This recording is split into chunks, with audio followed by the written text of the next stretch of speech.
창세기 32장 24절부터 33장 4절까지 말씀입니다. 야곱은 홀로 남았더니 어떤 사람이 날이 새도록 야곱과 씨름하다가 자기가 야곱을 이기지 못함을 보고 그가 야곱의 허벅지 관절을 치매 야곱의 허벅지 관절이 그 사람과 씨름할 때에 어긋났더라. 그가 이르되 날이 세려하니 나로 가게 하라. 야곱이 이르되 당신이 내게 축복하지 아니하면 가게 하지 아니하겠나이다. 그 사람이 그에게 이르되 내 이름이 무엇이냐? 그가 이르되 야곱이니이다. 그가 이르되 내 이름을 다시는 야곱이라 부를 것이 아니요 이스라엘이라 부를 것이니 이는 내가 하나님과 및 사람들과 겨루어 이겼음이니라. 야곱이 청하여 이르되 당신의 이름을 알려주소서. 그 사람이 이르되 어찌하여 내 이름을 묻느냐 하고 거기서 야곱에게 축복한지라. 그러므로 야곱이 그곳 이름을 브니엘이라 하였으니 그가 이르기를 내가 하나님과 대면하여 보았으나 내 생명이 보존되었다 함이더라. 그가 브니엘을 지날 때에 해가 돋았고 그의 허벅다리로 말미암아 절었더라. 그 사람이 야곱의 허벅지 관절에 있는 둔부의 힘줄을 쳤으므로 이스라엘 사람들이 지금까지 허벅지 관절에 있는 둔부의 힘줄을 먹지 아니하더라. 33장으로 넘어갑니다. 야곱이 눈을 들어보니 에서가 400명의 장정을 거느리고 오고 있는지라. 그의 자식들을 나누어 레아와 라헬과 두 여종에게 맡기고 여종들과 그들의 자식들은 앞에 두고 레아와 그의 자식들은 다음에 두고 라헬과 요셉은 뒤에 두고 자기는 그들 앞에서 나아가되 몸을 7번 땅에 굽히며 그의 형 에서에게 가까이 가니 4절 다 같이 봉독합니다. 에서가 달려와서 그를 맞이하여 안고 목을 어긋 맞추어 그와 입 맞추고 서로 우니라. 아멘. 하나님의 말씀입니다. 오늘도 하나님의 말씀으로 또 큰 은혜와 새 힘을 얻을 줄 믿습니다. 우리 필그림 감리교회 우리 김병덕 목사님 나오셔서 말씀을 전해 주실 텐데 우리 사모님도 같이 오셨는데 잠깐 일어나셔서 우리 인사하시면 우리 뜨거운 박수로 환영하겠습니다. 예. 이따가 우리 목사님 네 분을 위해서도 성령 충만케 해달라고 여러분 위해서 기도해 주시기를 바랍니다. 우리 할렐루야로 맞이합시다. 우리 할렐루야. 할렐루야. 제가 잠시 기도하고 설교하겠습니다. 사랑해 주님 감사합니다. 이 시간 주의 성령께서 친히 이곳에 방문하셔서 주의 심령 가운데 충만하게 부어주실 줄 믿습니다. 이 시간 저희들 예배 드릴 때 또 말씀을 드릴 때 기도할 때에 주의 성령의 불을 붙여 주옵소서. 온전히 주님만을 바랍니다. 예수님의 이름으로 간절히 기도했습니다. 아멘. 오늘 말씀의 제목은 기도의 응답, 나를 벗기다 라는 말씀의 제목으로 함께 은혜를 나누길 원합니다. 제가 파트타임으로 일을 하고 있는데 그 중에 하나가 큰 나무 화분에 물을 주는 일입니다. 어느 날 제가 평상시와 똑같이 물을 주고 있는데 어느 날 그 정원사분이 큰 나무 주변에 동그랗게 아주 귀엽고 작은 꽃 모종을 동그랗게 심었습니다. 저는 더운 날씨에 그 꽃 모종이 말라 죽지 않도록 열심히 물 주고 가꾸어서 아주 풍성하고 튼튼한 꽃을 제가 만들었습니다. 그런데 어느 날 평소와 같이 물을 주려고 또 보니까 누군가 밤새 그 꽃 모종 하나를 캐간 것입니다. 제가 그래서 누가 장난을 했나? 라고 생각을 했는데 그 다음 날도 또 다른 튼튼한 모종만 골라서 또 캐간 것입니다. 마치 이곳을 퍼가서 어디다 심으려는 것처럼 보였습니다.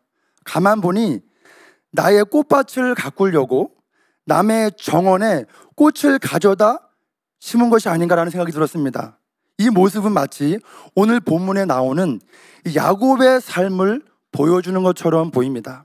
여러분, 내 꽃밭을 가꾸려고 남의 정원에서 꽃을 훔치듯 오늘 본문에 나오는 야곱 또는 그의 인생이 자신의 인생이라는 정원에 꽃을 피우기 위해 남의 정원에서 꽃을 훔친 사람의 모습이 아닐까라는 생각을 제가 해보았습니다.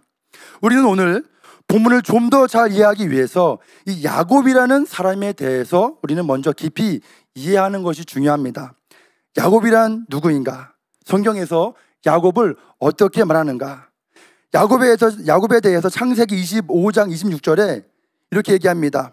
후에 나온 아우는 손으로 에서의 발꿈치를 잡았으므로 그 이름을 야곱이라 하였으며 그리고 호세아 12장 3절에 야곱은 모태에서 그의 형의 발 뒤꿈치를 잡았고, 이 야곱이라는 단어의 뜻은 우리가 다 알고 있듯이 야곱은 히브리어 의미로 사기꾼, 속이는 자입니다.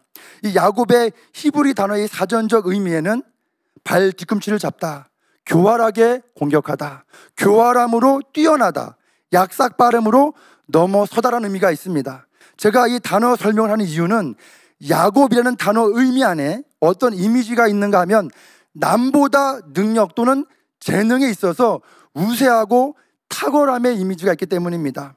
그런데 이 능력이, 이 우월한 능력이 하나님의 방법이 아닌 개인의 욕심으로 사용하니 야곱이라는 단어의 의미가 부정적으로 우리가 알고 있는 것처럼 속이는 자, 사기꾼이 된 것입니다.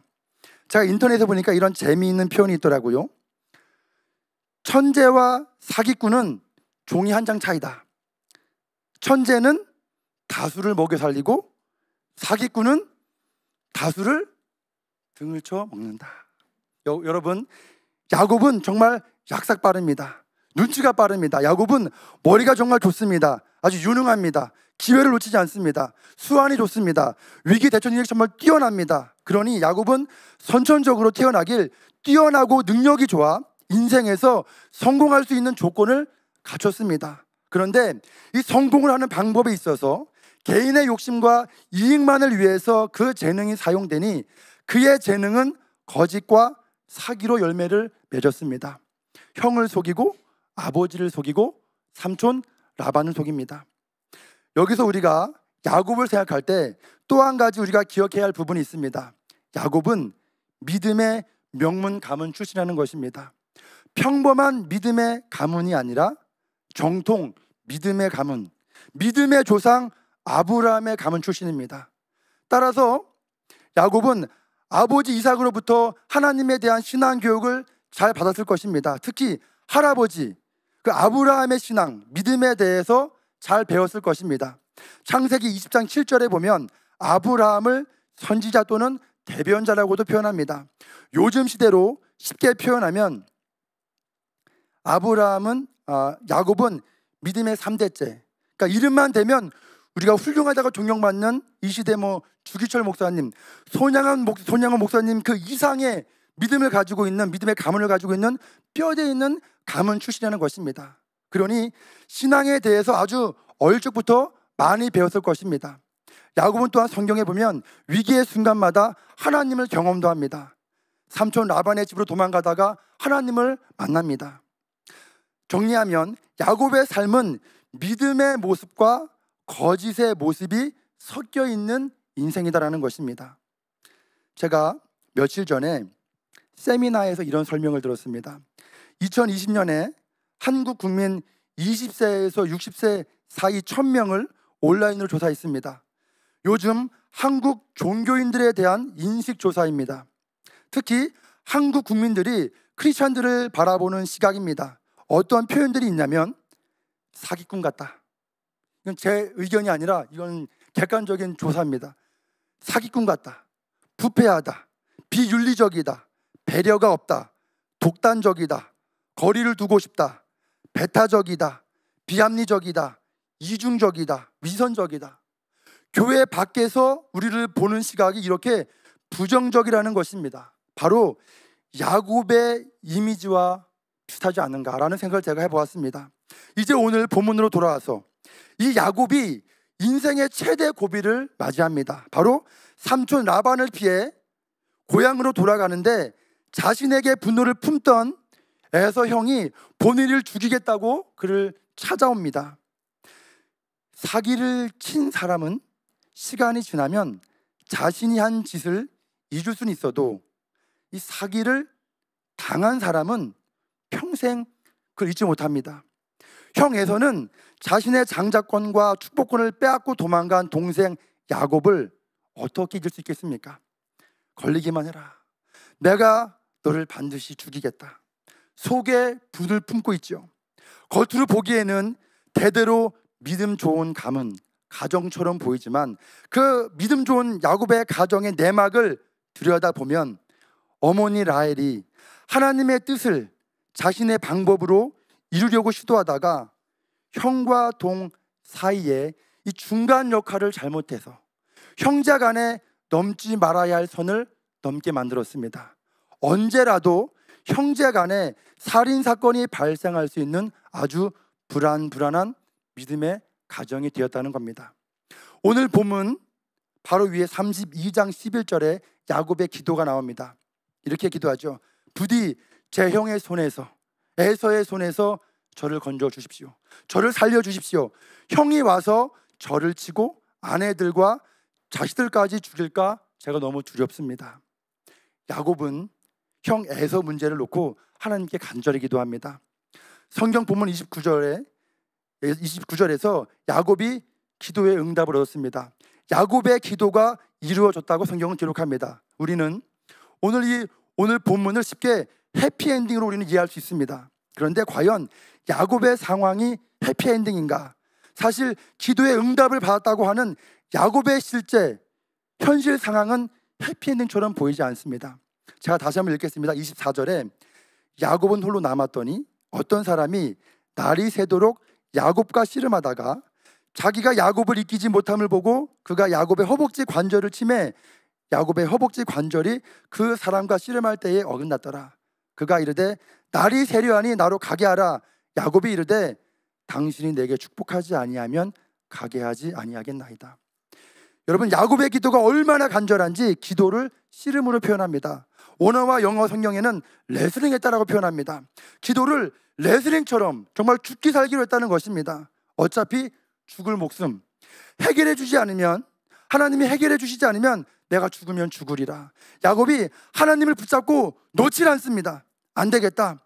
하나님께서 말씀하시죠. 내가 문제를 해결해 줘야 되겠다. 하나님께서 결정하시고 야곱의 엉덩이 뼈를 치시며 야곱의 기도를 강제로 마무리시키셨습니다. 그렇게 야곱의 기도는 끝이 납니다.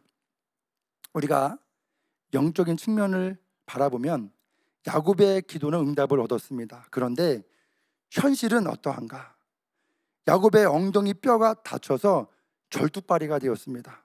병자, 환자가 되었습니다. 기도의 응답, 기도의 결과는 에서가 갑자기 마음이 변한 것도 아니고 에서의 군대가 돌아간 것도 아닙니다. 오히려 야곱 본인의 상황이 더 악화된 것입니다. 몸에 엉덩이 뼈가 탈구가 되어서 도망갈 수도 없는 형편이 되었습니다.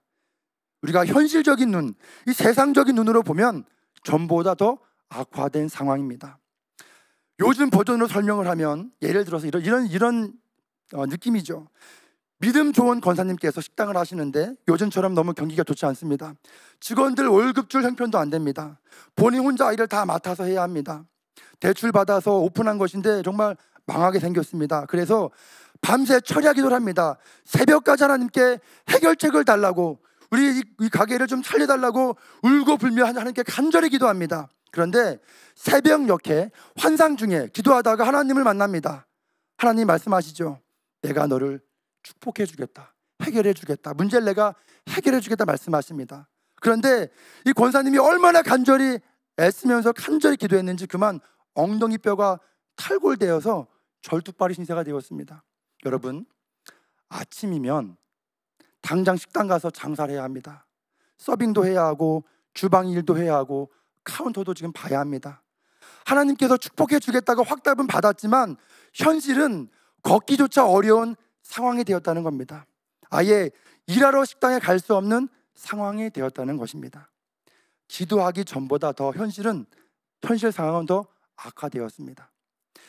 야곱이 기도하기 전에는 에서 형이 공격하면 도망갈 수 있는 신체적인 건강한 두 발은 있었으나 이제는 그마저도 포기해야 하는, 기도의 응답이라고 하기에는 너무나 절망적입니다. 정말 막다른 골목입니다. 막다른 골목. 내가 할 수 있는 것은 아무것도 없는 무능력의 상황이 되었다는 겁니다. 이런 상황 속에서 야곱이 할 수 있는 것은 무엇일까요? 야곱이 할 수 있는 것은 오직 한 가지밖에 없습니다. 멍하니 하나님만 바라보는 겁니다. 하나님이 언제 역사하시려나? 하나님만 바라보고 하나님만 묵상하는 겁니다. 하나님 어떻게 하시려고? 하나님이 도와주시지 않으면 나는 이제 죽는구나. 정말 하나님밖에 없구나. 야곱이 할 수 있는 것이 현실 상황 속에 좀 아무것도 없습니다. 그가 생각해낼 수 있는 문제 해결의 옵션이 아무것도 없습니다. 예전에는 야곱이 물론 기도도 했었겠지만 자신의 머리를 잘 굴려서 고비고비를 잘 넘어갔습니다. 그러나 지금은 답이 없습니다.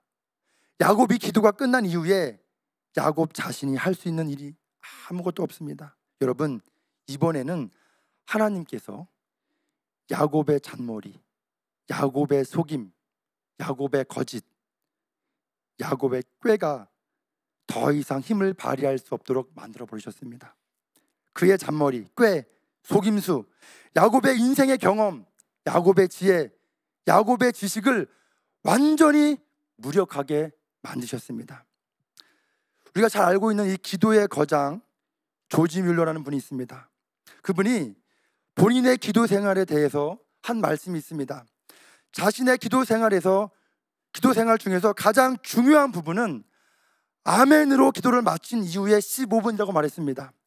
대부분의 크리스천들은 아멘이라고 기도를 마치면 기도가 끝났다고 생각을 합니다. 그런데 이 조지 뮬러는 아멘은 기도의 끝이 아니라 그 다음 단계로 넘어가는 전이 과정으로 아멘 이후에 더 열심히 집중해서 하나님이 드디어 무엇을 말하시고 무엇을 하시려는가에 더욱더 열심히 집중해서 하나님을 바라봐야 한다고 조지 뮬러는 말했습니다.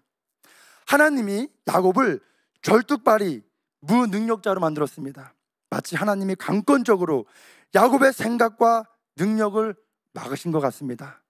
마치 야곱이 기도한 후에 더욱더 하나님만을 집중해서 바라보도록 말입니다.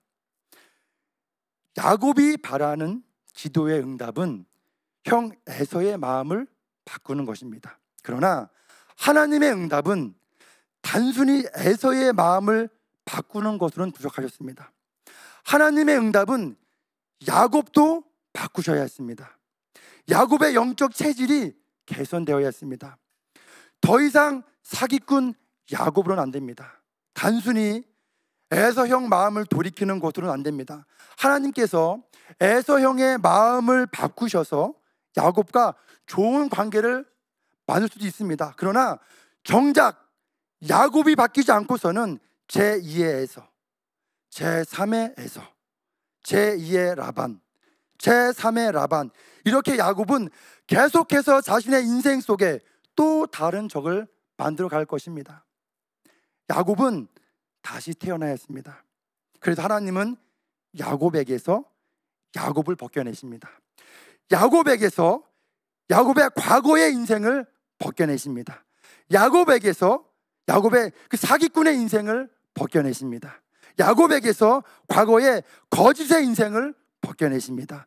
야곱에게서 과거의 속임수의 인생을 벗겨내십니다. 야곱에게서 과거의 위선의 인생을 벗겨내십니다. 야곱에게서 과거의 불신앙의 모습을 벗겨내십니다.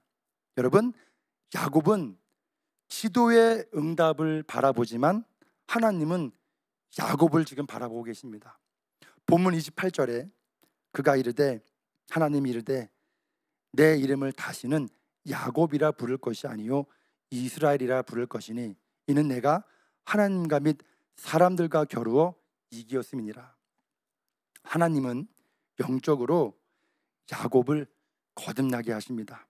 너는 이제 이스라엘이다. 너는 더 이상 사기꾼이 아니야. 너는 더 이상 거짓된 사람이 아니다. 너는 더 이상 속이는 자가 아니야. 너는 이스라엘이다. 야곱의 과거의 인생을 하나님이 다 거두어 가셨습니다.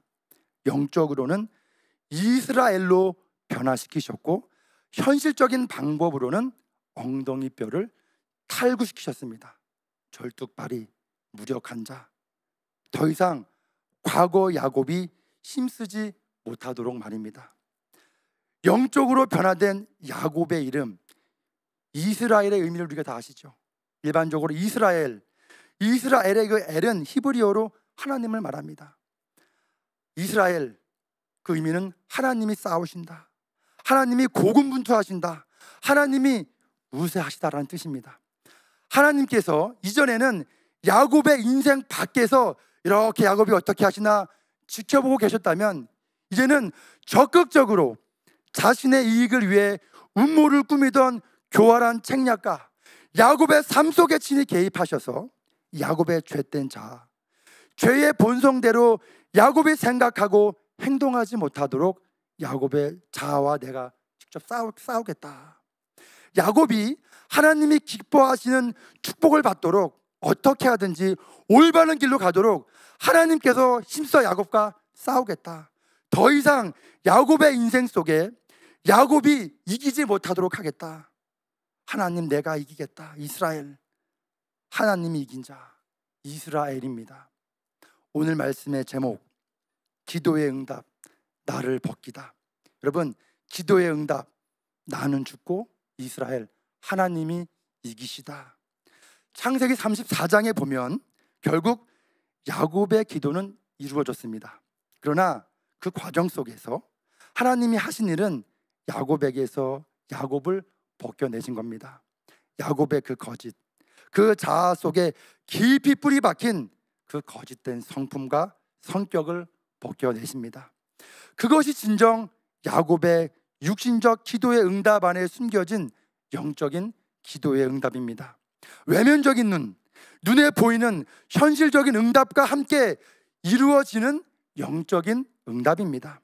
야곱의 품성이 바뀌고, 야곱의 성향이 바뀌고, 행동 패턴이 바뀌고, 사고 방식이 바뀌고, 생각 체계가 바뀌는 것입니다. 여러분, 진정한 기도의 응답은 눈에 보이는 문제와 더불어 눈에 보이지 않는 문제까지도 해결해 주시는 겁니다. 그것이 바로 하나님이 하시는 방법이죠. 마치 빙산의 일각처럼 하나님은 드러난 부분과 감추어진 부분 모두를 다루십니다. 우리는 보이는 일각만을 위해서 우린 기도하지만 하나님은 빙산을 다루십니다. 여러분, 여기서 우리가 항상 조심하고 기억해야 하는 것은 기도가 이루어지는 과정 속에 내가 예상하지 못한 일들이 발생할 수 있다는 것입니다. 오늘 본문처럼 상황이 더 악화되는 것입니다. 야곱의 계획들이 다 무산되고 기도의 응답을 받긴 했지만 현실적인 상황은 오히려 병을 얻었습니다. 우리가 세상적인 눈으로 보면 하나님이 없다고 오해할 수도 있고 신앙적 낙심 상황에 우리가 처할 수도 있습니다. 그러나 아직 끝난 것은 아닙니다. 반드시 기억하십시오. 하나님이 지금 우리를 몰고 가시는 중이십니다. 오직 하나님만 바라보도록 인간의 무능력함의 고백으로 우리를 이끌고 가십니다. 기도하며 가는 그 막다른 길, 겉으로 보기엔 사망의 길, 실패의 길인 것처럼 보이지만 그 길은 인간의 길을 막으신, 인간의 모든 길을 막으신 바로 하나님의 길입니다. 불행, 고통, 창피, 수치를 경험할 수 있으나 그래도 우리는 끝까지 걸어가야 합니다. 그 불행함, 그 수치, 그 무능력이 에서의 마음을 돌이키는 기적을 만들어냈습니다. 기도하는 과정 속에 나타나는 불행, 수치, 실패, 낙심과 같은 상황도 기꺼이 짊어지고 꿋꿋하게 걸어가시길 간절히 소원합니다. 그 길이, 그 마지막 길이 결국에는 무엇을 만들어내는지, 그 길이 결국에는 어디야 맞닿아 있는지 그 끝을 보시기를 간절히 소원합니다. 내 스스로 이게 끝이라고 내 스스로 속단하지 마시고 하나님께서 끝이라고 말씀하시기 전까지는 아직 끝난 것은, 결정된 것은 사실 아무것도 없습니다. 여러분, 기도의 시작만큼 중요한 것은 바로 이 기도의 마무리입니다. 하나님이 끝내지 않으셨는데, 하나님이 포기하지 않으셨는데 우리가 포기하면 안 됩니다. 오늘 야곱도 끝까지 기도했습니다. 야곱이 기도를 멈추지 않으니 하나님께서 강제로 마무리시키셨습니다. 우리도 하나님께서 마무리하라 하실 때까지 우리가 기도를 쉬면 안 됩니다. 여러분, 마지막으로 우리는 우리 수준의 기도 제목을 가지고 우리가 기도를 하지만 하나님은 우리의 기도를 하나님의 수준으로 끌어올리신 다음에 이루신다는 겁니다. 여러분, 하나님께서 해결하지 못하실 문제가 아무것도 없습니다. 하나님께서 우리보다 우리의 기도 제목들이 더 이루어지기를 더 원하십니다. 여러분, 우리가 염려하고 걱정하고 불안해하는 모든 것들, 가정 문제, 자녀 문제, 우리가 하는 사업, 내 미래, 건강, 모든 문제를 놓고 여러분 기도하시길 시작하시길 바랍니다. 우리가 단순히 우리 수준에서 단순히 시작된 기도를 하나님께서 받으시고 하나님의 수준으로 이끌어 올리셔서 이루신다는 겁니다. 우리가 미처 생각하지 못한, 우리가 미처 예상하지 못한, 우리가 미처 기대하지 못한 부분까지도 하나님께서 이루신다는 것입니다. 우리의 수준을 하나님의 수준으로 이끄실 때 우리가 예상하지 못한 난관, 고통에 우리가 직면할 수도 있습니다. 그때 꼭 기억하십시오. 내 기도가 실패한 것이 아닙니다. 아직 진행 중에 있는 것입니다. 우리가 기도하는 동안 하나님은 분명 일하십니다. 하나님은 우리보다 우리의 기도가 정말 더 이루어지기를 원하십니다. 하나님은 정말 좋으신 분입니다. 여러분, 기도의 끝을 보시기를 간절히 소원합니다. 사랑의 주님, 간절히 구합니다. 주여, 간절히 구합니다. 이 시간 내 심령 위에, 우리 가정 위에, 자녀 위에, 우리 사업장 위에, 우리 미래 위에 하나님의 성령의 불을 붙여 주시옵소서. 정말 야복강의 기적이 과거의 추억만이 아닌 내가 실제적으로 이 시간에 내 인생 가운데 살아 역사하는 기적을 내가 경험하길 원합니다. 사시고 역사하시는 아버지 하나님, 시간 우리 가운데 하나님의 기적을 열어 주옵소서. 이 모든 말씀 예수님의 이름으로 간절히 기도했습니다. 아멘.